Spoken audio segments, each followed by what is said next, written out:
Welcome back. For the first time since 1969, there will be a new garbage pickup schedule. Mayor Eric Adams announced a new garbage pickup plan back in October, and the changes were put into effect on April 1st. This effort is designed to reduce the amount of time trash is left on New York City streets. Joining me to discuss the new rules is Deputy Commissioner for Public Affairs and Customer Service Experience for the NYC Department of Sanitation, Joshua Goodman. Joshua, thank you so much for joining me. Hi, thanks for having me. Now, can you first, I kind of know what the Department of Sanitation is, but for those who don't know, can you just give us a general overview of what that sector of New York City is like? Yeah, well, I find it hard to believe that any New Yorker wouldn't know what the Department of Sanitation is. I mean, we are the essential service, right? Every New Yorker deals with the Department of Sanitation every single day as we collect and process 24 million pounds of trash and recycling off of our curbs. It's about 10,000 people who work for the department, and we're the ones who collect and process all the material that people leave out. We clean 19,000 miles of lane miles, that is, of roadway in the city on a regular basis. And we're the ones in green who you see out there doing the job to keep the city clean, safe, and healthy. Now, as I mentioned, there are new rules. Can you tell me what these new rules are? So New York City, prior to the start of these new rules, which began April 1st, had the earliest trash set out time of any major city in the country. Trash could go out at 4 p.m., which meant that those 24 million pounds a day that I mentioned would sit on our curbs for sometimes 14 hours or more. And that attracts rats, but it also forced this game of hopscotch where New Yorkers have to navigate around it every day. And there really is no reason it needs to be that way, but it had been for about 50 years. So what went into effect April 1st is a significant shortening of the time that the trash goes out on the curb. Now, for residents, you can put it out at 8 p.m. if you're putting a black bag on the curb. If you want to do it earlier, you can do 6 p.m. in a bin with a secure lid to keep the rats away. And then there's new rules for businesses, too. Again, no black bags on the curb before 8 p.m. And if you need to do earlier, you can do an hour before closing, but you have to use a bin. Now, why are we seeing these changes at this time? Mayor Adams and Commissioner Tisch, who leads the sanitation department, have a commitment to get stuff clean. The city, I think it's no surprise to most New Yorkers, everybody would agree, got appreciably, noticeably dirtier over the course of the pandemic. And that is because at the start of the pandemic, the cleaning budget for the Department of Sanitation was basically completely defunded. And when this came in, he started with sort of restoring and going above and beyond on those cleanliness functions. So we're running the highest level of litter basket service in history. We're cleaning what we call no man's land areas in every neighborhood that had been ignored for decades because of jurisdictional issues. It wasn't clear whose responsibility it was. Now it's our responsibility, and we're happy to be cleaning it regularly. But then we wanted to go beyond that and think strategically. What are big plans? What are things that we can change? What are new things we can do? And the early set out time was one of those things where it was just like, why has it just been this way for generations with all of this trash out right when New Yorkers are trying to come home from work or come home from school? So, worked with partners in organized labor, with other stakeholders, the city council, and came up with this plan to put it more in line with international best practices. Now, I was really interested in the part where you mentioned about the budget, because I do remember hearing something about that quite some time ago, but I didn't realize how much, it makes an impact on our city streets. And I think that a lot of New Yorkers, we see things happening, but we don't know why they're happening. So can you just kind of refer to that budget again and just like why that was so important? So in March of 2020, the city had to make some very difficult budget choices. I mean, all of us who were here will never forget what it was like. But one of those, the Department of Sanitation traditionally has had three main functions. That's to collect the trash, that's to clear the snow, and that's to clean public spaces. And that cleaning budget was wiped out. And New Yorkers saw the difference almost overnight. I mean, the next day, the streets looked dirtier. So bringing that back at the start of the Adams administration was a very important step, and I think it's made a big difference. Our litter basket complaints, for example, when people call and say this basket is overflowing, when that service kicked in, the new funding under Mayor Adams, they went down 55%, which is the largest year-over-year decrease in history. So, giving us the funding and support to exercise our core functions is huge. And then these new strategic initiatives like changing the set-out time is also a key part of the strategy here to get the streets clean. Now, I know another major concern for a lot of people, is the presence of rats in New York City. I'm seeing it everywhere, actually, like all online, and like people are kind of making funny jokes about it. But rats have become like really present in our city. Has this always been an issue for New York? I guess would you know if has it always been an issue for New York? Well, I'll say we're not the lead agency on rats. The Department of Health is the lead of the city's rat mitigation efforts. We do participate in it by trying to get that rat food off the street, and that's what this is about, reducing the amount of time that it sits out there. Also, our citywide curbside composting program that's rolling out over the next year and a half will be huge. People don't always think of composting as a rat mitigation program, but it is. Getting the rat food out of the black bags and into separate secure containers will make a meaningful difference.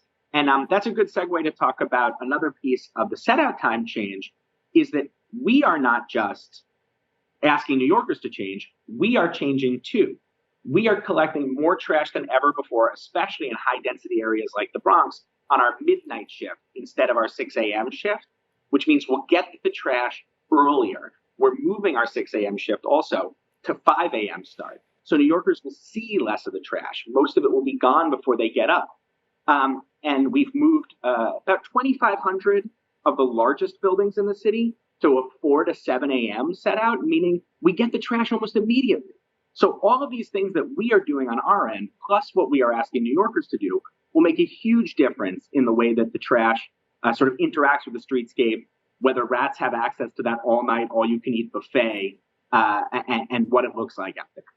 Now, I really like that you said that it's kind of like a collaboration between your organization and, New Yorkers. I never thought of it that way before, but it's very true. Now, I want to talk, you talked about what you could do, but I want to talk about what New Yorkers could do, because I do notice a lot of time, just in my own personal experience, a lot of people kind of just throw trash on the ground.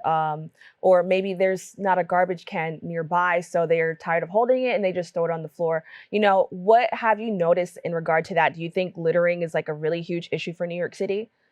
It is, and it's really something that boggles my mind. I mean, it's one of the most antisocial things that a person can do to just think like, oh, this is someone else's problem. Like, I don't really understand. Look, I've lived in New York a long time. I know you've lived in New York a long time. I'm sure most of your viewers have. I always think that one of the things that makes our city special is the way we look out for each other. The way we look out for our communities, how proud we are of our neighborhoods. And the thought process of someone who goes, I'm just going to drop this coffee cup. I'm just going to drop this tissue. I'm going to drop this candy bar wrapper. I will never understand it. And I think that all of us have to call it out when we see it. Hey, I live here. Don't do that. Don't drop that here. There's no excuse for littering. Now, I want to know, are there any efforts to maybe encourage more New Yorkers to stop littering? I know that like sometimes in certain areas you don't really see a lot of garbage cans, and I've noticed that like sometimes community members will like make their own like makeshift garbage cans. Has there been any effort to kind of like help New Yorkers kind of go in a different direction so they're not littering? Well, I think that I don't want to get ahead of something we have coming. We are talking about what we can do to remind people that littering is such an unacceptable behavior. It's something that's very important to us. The basket question is actually sort of a divisive one in the solid waste municipal management world, because baskets, people put their litter in the basket. Litter baskets can actually also become a place that attracts litter. People go, oh, I could just leave my bags of trash next to the litter basket because they're going to come empty it anyway. So there are community members who don't want more litter baskets. So it's something we look at when we get those requests for additional baskets. Do we think this will help or hurt in this specific community? There is a way to request a new basket through 311, and we look at it. We consider those requests. But this is something that has to start with every individual. This is where that collaboration comes in. The city is, look, all of us, we live in our small apartments, right? The city is our living room. You wouldn't do it in your living room at home. Don't do it in my living room, which is our neighborhoods. Now, I want to talk about collaboration again, because I know that you mentioned the situation with the rats is more Department of Health.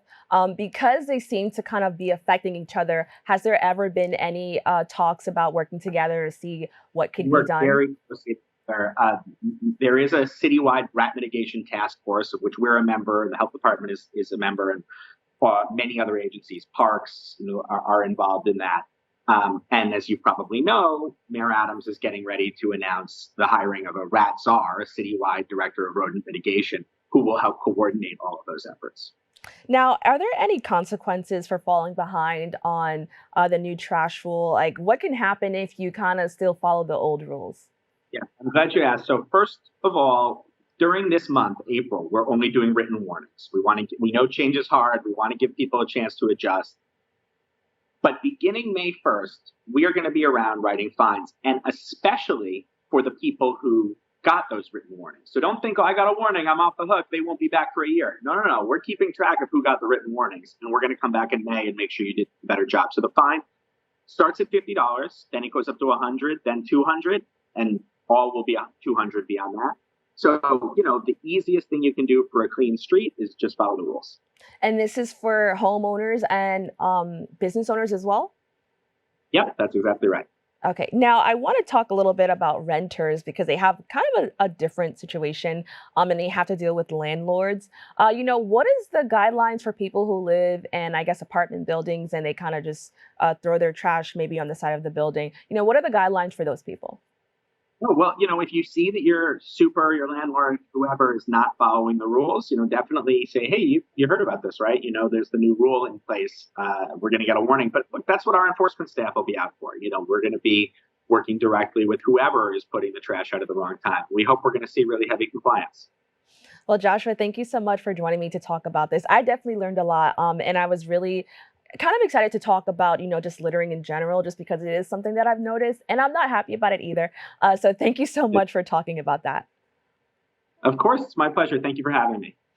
For the complete list of the new rules setting out garbage for both residents and business owners, please visit www.nyc.gov/setouttimes. We've come to the end of our show today. I'd like to thank all of our guests for joining us and you, the viewers, for tuning in. If you missed any part of today's show, you can catch the cablecast at 5 and 10 p.m. on Optimum Channel 67 and Verizon Fios Channel 33, or watch anytime on the web at bronxnet.org. I'm Kibin Alleyne, wishing you and your safety and wellness now and always. See you next time.